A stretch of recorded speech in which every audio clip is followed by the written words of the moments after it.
Chris Lovell here with another edition of Patriot Talk. Joe Sexton to my left, as always, and my man Colton Coons taking care of us sometimes. Sometimes it's a bit of a struggle with little Colton. I kid because I care. Okay, so Coach, we hadn't done one of these in a while. It feels like it was many weeks ago that you last played a game. Realistically, only about a week and a half, 2 weeks, but it feels so much different. Trip to Borger, typical road trip, man. Tough, a little weather. Just didn't go well. Is there anything you could glean from that game, or just? We're done. Okay, moving on. Okay, glad to get that one behind you. And you never know when you're going up to that part of the state on the weather. Yeah. A little breezy.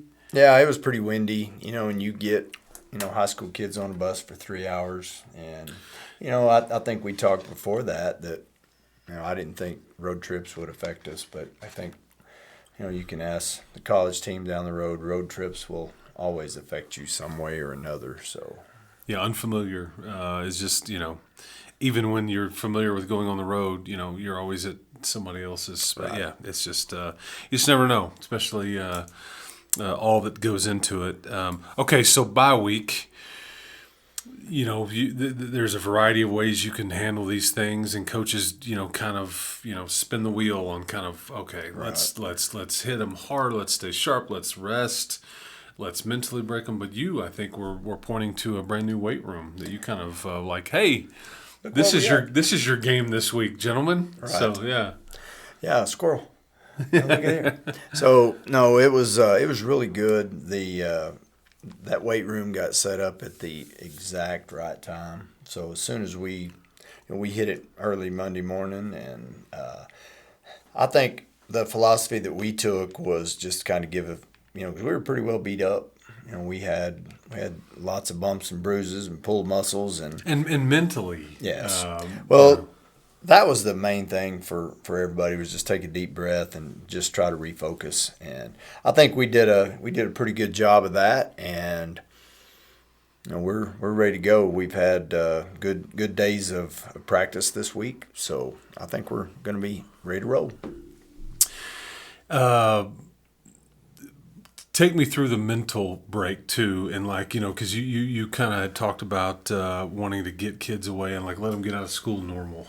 Right. Instead of grinding away, during the period and then come back after school and all that, hey man, go home like a normal kid. We can get our work done in the middle of the school day, and you guys kind of have a bit of a break mentally and everything like that. But do people realize the grind and the routine, not just for the players, but for your staff as well? That was just a fresh breath for all of us.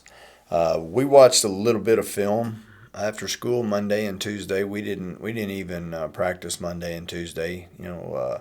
We thought that it was going to be best for them to just come in, watch about 30-40 minutes of film, and send them home. So they were home by probably 4:30.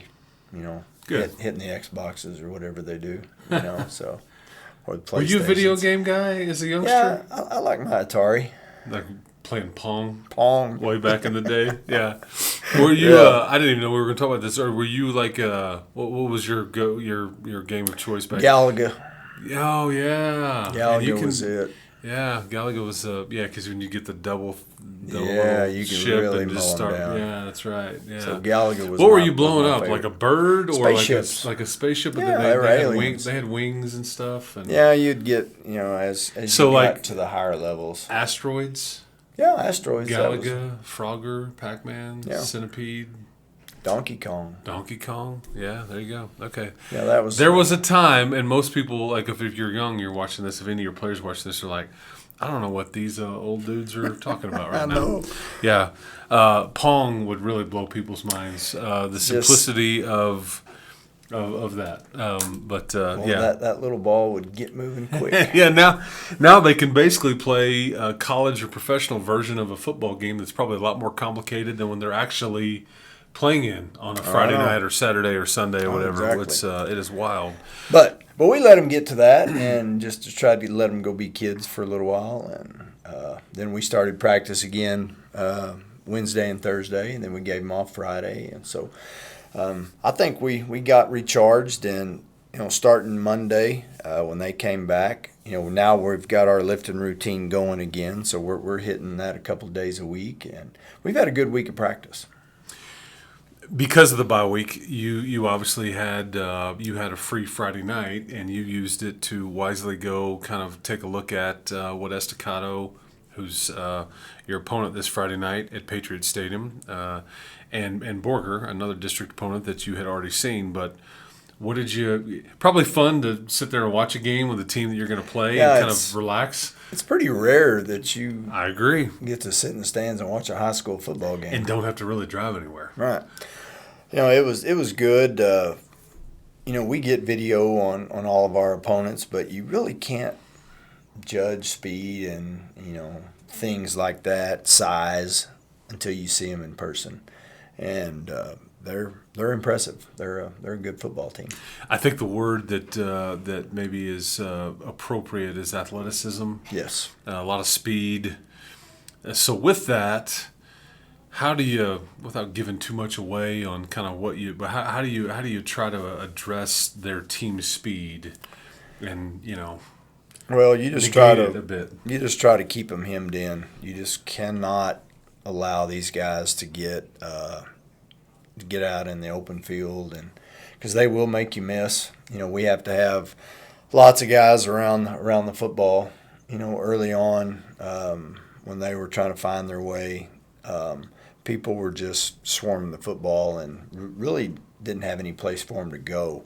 But lately, there's they've had a lot of success running the football, and so that's kind of what we're thinking about, is just trying to not give up the big plays. Explosives. Yes, like 70, 80, 90 yards, 99 yards. Yeah, because these guys are coming off of two really big blowout wins over Perryton and Borger, yes, where it hasn't even been close. They had a tough, non-district schedule, similar to you guys did, and playing some tough teams and all those kinds of things. But it is interesting to kind of see how their season has kind of progressed, and they've seemingly gotten better with the district schedule. Yeah, they're scary for sure. Okay, schematically, they because I think I've asked you, like, okay, who plays quarterback, and you're like, well, but yeah, I'll let you kind of take me through what that looks like. Well, when they're in a when they're in a spread formation, they have a quarterback, and Bobby Ross is their running back, and they run inside zone, outside zone. And he's number 22. Yes, sir. Yeah. And they'll run some some jet sweep type stuff, and but then they'll turn around and get into the old single wing looking formation where there is no quarterback. So they'll direct snap to a running back, and he'll hand it off, or he'll run it, or there's several wrinkles that they have, and I'm sure we've kind of talked about some of the ones that we're expecting to happen, because we've got a few guys on our staff who have seen actually coached against single wing teams, so we've kind of talked about different scenarios of different progressions that we could maybe expect. So we'll see if they pull those out. Is it hard to believe this is the last home game already? Yeah, it is. After I guess we started August 5th, and then we started that first scrimmage, and we try to tell the kids, you're going to wake up one morning and it's going to be done. Yeah, I know. That's and how it it's goes. Just it's crazy how quick it's gone. We've had 2 wins, but I really felt like, for me, it's been a good season for us as far as learning, trying to figure out how to play varsity football. So regardless of what happens, I'm going to call this a successful season for us. Obviously we all wanted more victories, but there's things that you can add throughout all the games that we've had that I'm pretty happy about. So. And if you were to win Friday night and win in Levelland, is there any chance you have another home game, or is that? Well, it all kind of depends on. Too much still, and I try not to. Does 4A do the first round at home, or is that? I think we do you now. Got to decide. Yeah. Okay. And I've I mean, it's still far enough out. You know, we got guys in the office who are Working on that. I got you. They're figuring all that stuff out, and I go one day at a time. I got you. Just like the sitcom. You're probably like the guy with the cigarettes rolled up in his, Yeah, probably not. Yeah. Okay. All right. It's a sitcom reference. You can Google it. You can look one day at a time. It was a good show. Yeah, it was. Okay. So Estacado, Patriot Stadium, Friday night, 7:00. We will have full coverage starting at, I believe, 6:30 on the LCISD YouTube channel. You have 93.1 Yes FM is all the radio coverage. If you can only listen, you can access TV, phone, tablet, whatever. And then we will pair those sounds, obviously, with our broadcasters and the YouTube folks. So, again, very important game. I think this pretty much clinches a playoff spot if you get this, if you get a win for the Patriots. But last home game, more than likely, for the Patriots this year. Okay, it's Halloween this week. It is, depending on when you're watching this, it is Halloween, or it's Halloween was yesterday, or things like that. Okay, true or false? Candy corn is a bottom tier candy. I'm going false. It's not a bottom tier candy. It's a classic. I believe we've had this discussion. Just trying to. Now we're talking. This belongs in a trash can. True or false? Oh, false. Yeah. See, Joe is Coach Sexton, and I do not see eye to eye when it comes to the. I'm just a regular unsweet tea guy. He's a blueberry, peach, green, strawberry with the umbrella in it kind of guy. It's just we see it differently.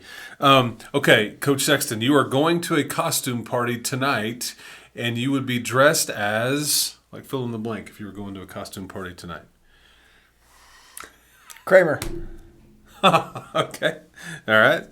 With Not many people knows who that is, probably. Yeah, Seinfeld. With I would probably have to poof my hair up just a little bit. Well, slightly, yeah. Or probably wear some that's not yours. I don't know if you have.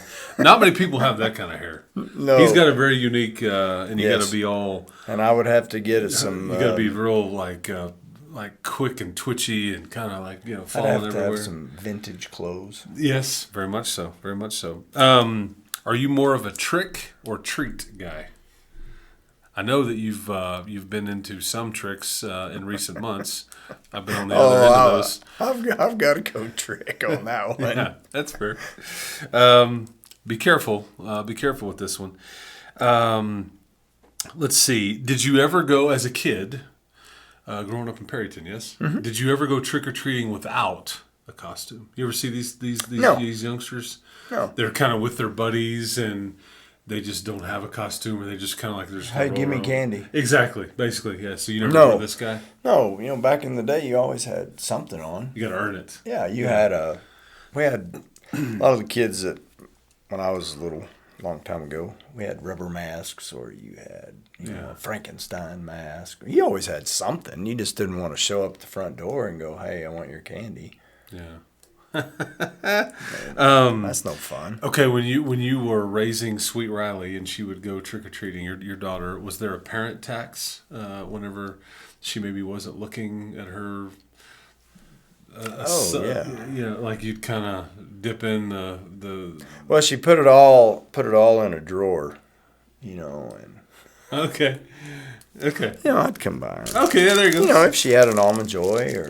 Trash. See, something. Where are you at on coconut? Oh, drink coconut tea, man. Love the coconut. How would you react you would go to, what do you remember about growing up as a kid Halloween-wise? You dressed up as, can you think of a costume? One of the things that was really big was Halloween. I thought that was the scariest movie I'd ever seen. Who's the bad guy in that? Michael Myers. Oh, Michael Myers. Okay, like the hockey mask? The hockey mask. Okay. Because there's Freddy Krueger, there's... Jason Voorhees. Yeah, okay. Yeah. Okay, well, so you dress up as Michael Yeah, Myers. or, just some... I think they always had, like, scary masks, the scary clown mask. Okay, so you were this person. Yeah. Okay, when you're rolling around with your scary mask on and you show up, to somebody's home, how would you handle if somebody dropped a piece of fruit or a dental product in your bag? How would young Joe Sexton handle that? Probably wander by the trash can and dump it in there, but I was never rude. Not rude. Okay. Okay. It's like, are you kidding me?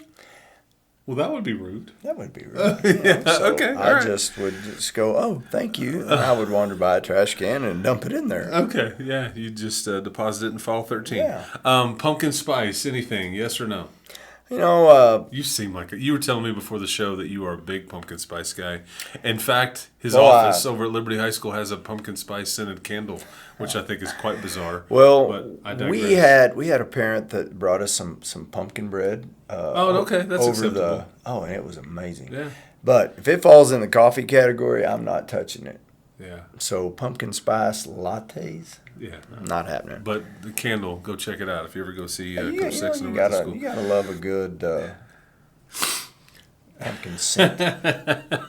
When you okay, last one I've got for you. When you got this rolling around on Halloween, when they dropped this, fill in the blank, you felt like you'd won. Like, oh man, I've nailed it. Well, either orange slices or Like the candy? yes. Yes. I can't with you, man. Or I can't. I can't. I think we're done here. peanut M&M's was always Okay, that's more acceptable. Yeah, but- Orange slices. I thought you meant like the real thing. And just a second ago, you're like telling No. me you're going to drop fruit in the trash can. No, I'm Next talking thing I about the know, you're little- talking about with the sugary stuff on Yeah. it. Let me guess, you don't like those either? Yeah, I just don't know what to do with you. Okay, well, good luck versus Estacado. I mean it, Coach. Good luck. Hope you finish up home schedule the right way. Be a tough one. Tackle well. Limit explosives and move the chains on offense. Certainly would go a long way in securing victory for the Patriots. But that's going to do it for this edition of Patriot Talk. You've got the Patriots at Levelland next week, so we'll be back talking about that game as well. But again, the LCISD YouTube channel will have full coverage of Coach Sexton's game on Friday night, 93.1 Yes FM. For Chris Level, for Joe Sexton, for Colton Coons, this has been another edition of Patriot Talk.